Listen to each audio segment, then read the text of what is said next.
तो आपका स्वागत है प्रिंस कोड कैंपस की HTML सीरीज की न्यू वीडियो में। इससे पहले वाली वीडियो में मैंने आपको एंकर टैग और डिस्क्रिप्शन लिस्ट को अच्छे से समझाया था। अगर आपको वह वीडियोस अच्छी लगी हो और समझ आया तो कमेंट में ज़रूर बताया करें, जिससे मुझे भी लगे कि मेरे समझाने से आपको समझ आता है। आज हम पढ़ेंगे डिव टैग और टेक्स्ट एरिया। डिव और टैग को समझने के लिए पहले हम अपनी विंडो को क्लीन करते हैं, इसे सेव करते हैं और रिफ्रेश करते हैं। आज हम जानेंगे कि डिव क्यों यूज़ करते हैं। डिव HTML का सबसे महत्वपूर्ण टैग है। डिव का मतलब होता है डिवीज़न या एक कंटेनर टैग, जिसका उपयोग हम वेब पेज के अलग अलग हिस्से को बनाने के लिए किया जाता है। उदाहरण जैसे आप कल्पना करें कि आपके पास एक बड़ा खाली डब्बा है। आप उस डिब्बे के अंदर अपनी किताबें, पेन, कपड़े अलग अलग छोटे डिब्बे में पैक करके रखते हैं ताकि सब कुछ व्यवस्थित रहे। ऐसे ही HTML में वेब पेज पर हम डिव का उपयोग करके जैसे टेक्स्ट, इमेज, बटन को एक ग्रुप या बॉक्स में रखने के लिए करते हैं।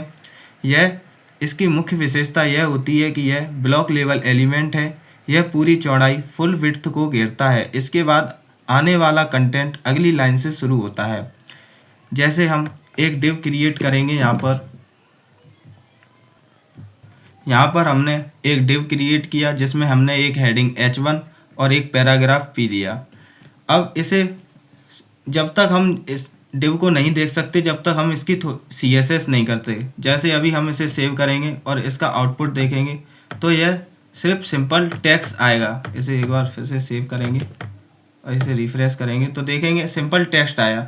इसका असली जादू CSS के साथ दिखाई देता है। जब एक डिव को ID या क्लास देकर उसका कलर, साइज, पोजीशन बदल सकते हैं। जब तक आप इसे CSS नहीं जोड़ते तब तक वेब पेज पर बस ये दिखाई नहीं देता है। जब डिव के अंदर का कंटेंट दिखाई देगा लेकिन डिव नहीं दिखाई देगा।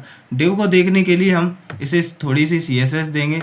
CSS के लिए डिव में हम क्लास का यूज़ करेंगे। क्लास में देंगे बॉक्स, एक क्लास दी बॉक्स। इसकी हम बॉक्स की CSS करेंगे। इसमें हमने CSS में बैकग्राउंड कलर ब्लू और कलर वाइट दिया। इसका आप सेव करेंगे और इसका आउटपुट देखेंगे तो आप देखेंगे कि डिव बनाया, उसमें एक नीला कलर दिया। इसके अंदर के टेक्स्ट को हम सारा कंटेंट एक साथ मूव या स्टाइल किया जा सकता है स्टाइल से। अब अगर हम दूसरी डिव लेंगे तो आप देखेंगे पहली वाली डिव के बाद दूसरी डिव आएगी, मतलब पहली लाइन के बाद दूसरी डिव आएगी। अब जैसे हमने एक डिव और क्रिएट किया। इस डिव में मैंने अपना नाम लिखा हेलो प्रिंस और इस डिव की हम CSS करेंगे जैसे .box1। इसका हम बैकग्राउंड कलर देंगे रेड, इसका कलर देंगे वाइट। इसे सेव करेंगे और इसका आउटपुट देखेंगे तो पहली डिव के बाद दूसरी डिव आती है, मतलब ये ब्लॉक लेवल एलिमेंट होता है। इसका उपयोग हम हेडर, फुटर, साइडबार बनाने में इसका इस्तेमाल किया जाता है। इसका कोड को समझने में आसानी होती है। जैसे बहुत सारा कोड हो जाता है तो हमें आसानी होती है कि ये कौन सा कंटेनर किस लिए बनाया गया है। ये कई एलिमेंट पर एक साथ स्टाइल लागू करने के लिए भी यूज़ किया जाता है।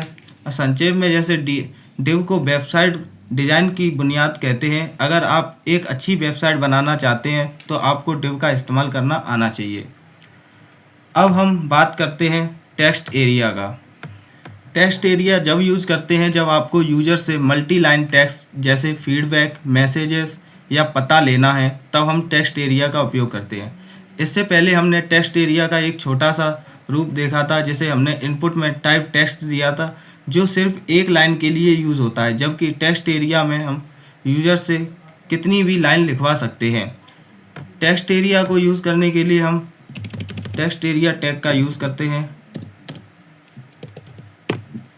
इसमें हम नेम ID एट्रीब्यूट का भी यूज़ करते हैं। नेम ID का तो हमने पहले बताया था क्यों यूज़ करते हैं। इसमें हमने पहला एट्रीब्यूट है रोज़ तय करता है कि डिब्बे में कितनी लाइन दिखेंगी, और कॉल्स ये एक लाइन में कितने अक्षरों की को तय करता है कि हम एक लाइन में कितने वर्ड्स दिखाना चाहते हैं।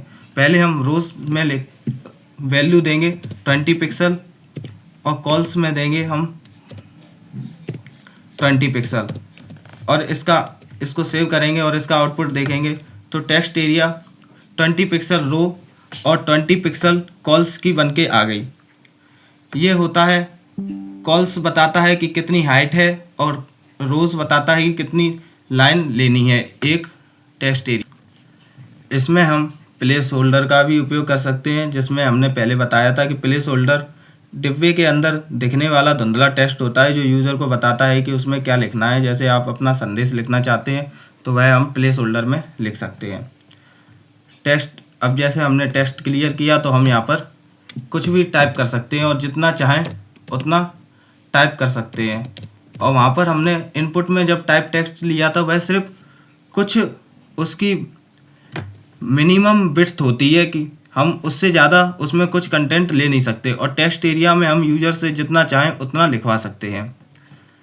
आपको टेक्स्ट एरिया और डिव अच्छे से समझ आया हो तो आप वीडियो को लाइक करें और मेरे चैनल को सब्सक्राइब करें।